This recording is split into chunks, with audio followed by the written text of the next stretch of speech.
On our feature today, we'll talk about a new adaptation of Les Mis. Sauk Theatre gets underway this weekend, and Kendra Bonjernoor and Jordan Hayes join us live in the studio. Kendra, set the stage for this for me, would you please, on how you decided on the new adaptation of this particular endeavor?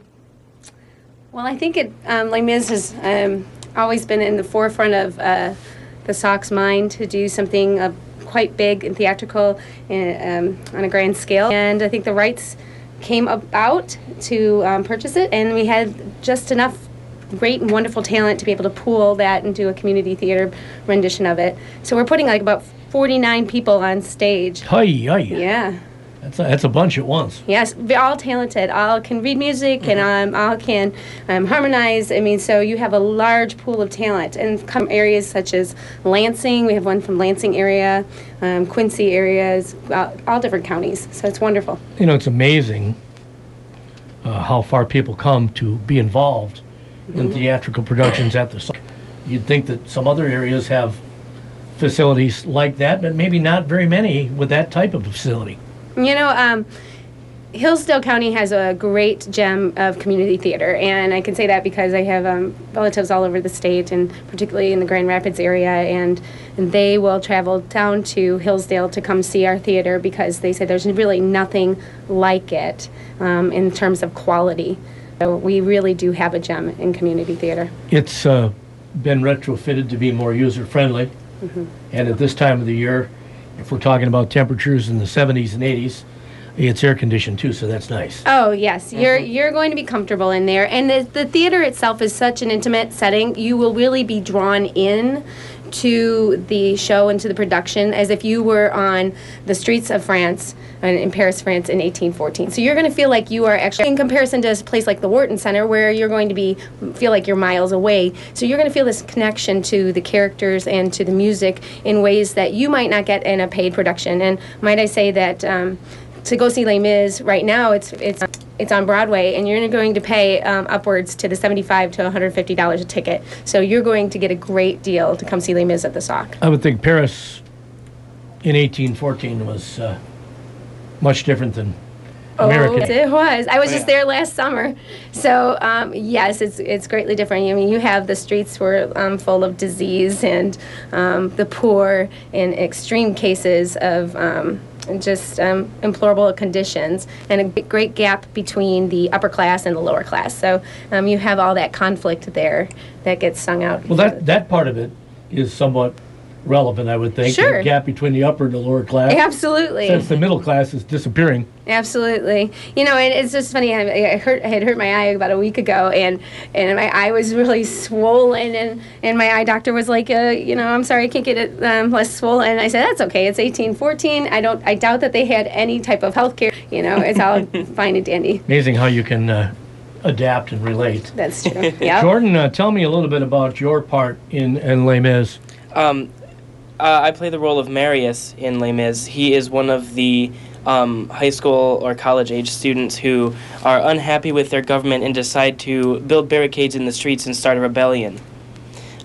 He is one of the less, I don't want to say less serious, but he's more romantic in his ideas. He falls in love with Cosette and fights to stay alive to be with her after the battle. Now, is this a part that you had to learn, or are you somewhat in tune with political things on a daily basis? Do you keep track of what's going on around the country in terms of politics? Well, compared to a lot of other kids my age, I'm definitely pretty involved in politics. I follow that kind of stuff pretty closely. So it's not something totally new.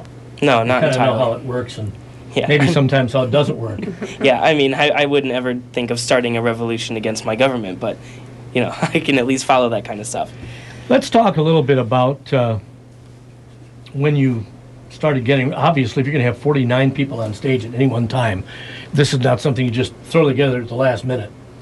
No, in fact, the show is rather complicated in terms of its technical issues. I mean, you have a barricade, you have 40-something people on stage, you have the orchestra that's actually, instead of being in the pit, it's featured in the back of the stage.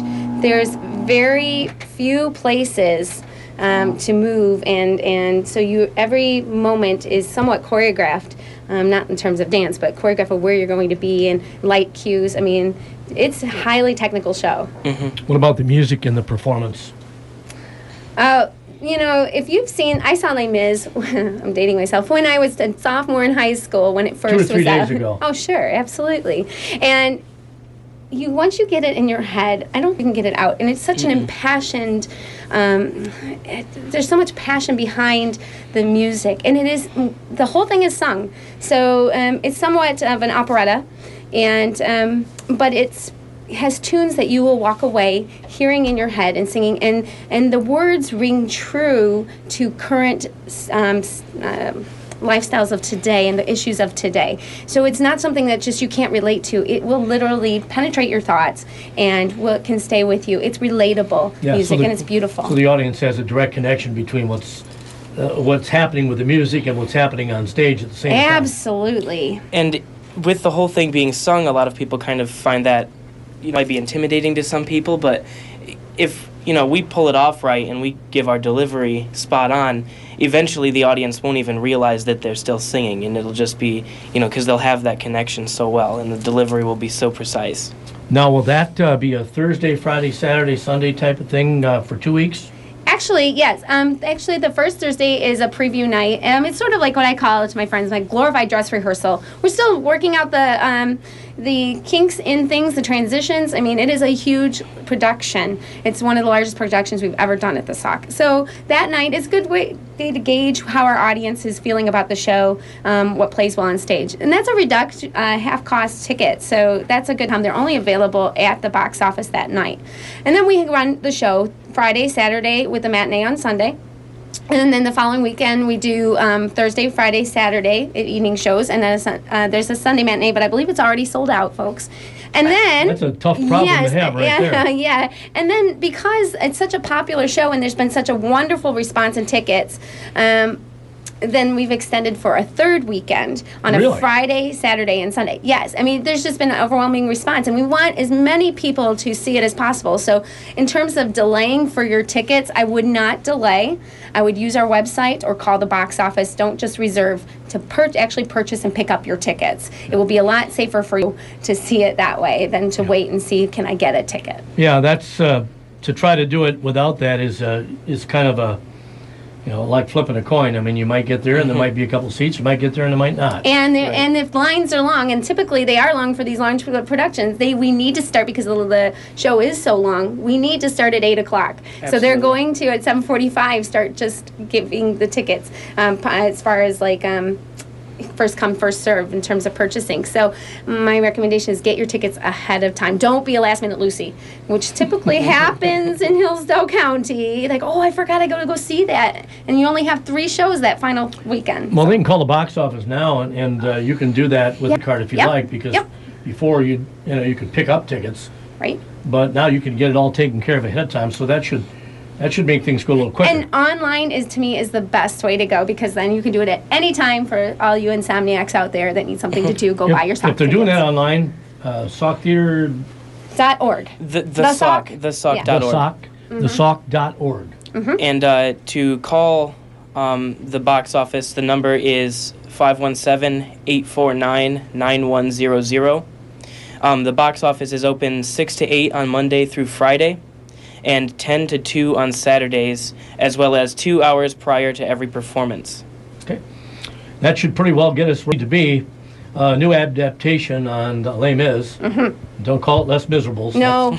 Although I've heard it done that way before. I have too. Les Miserables, it's taking place in Paris in the 1814s.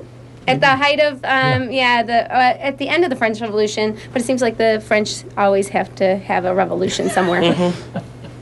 Interesting. Kendra Bonjernoor and Jordan Hayes.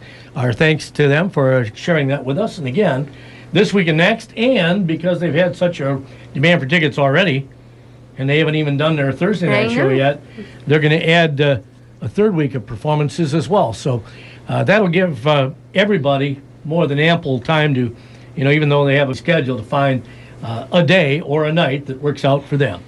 Thanks for coming in. Thank you. Thank you.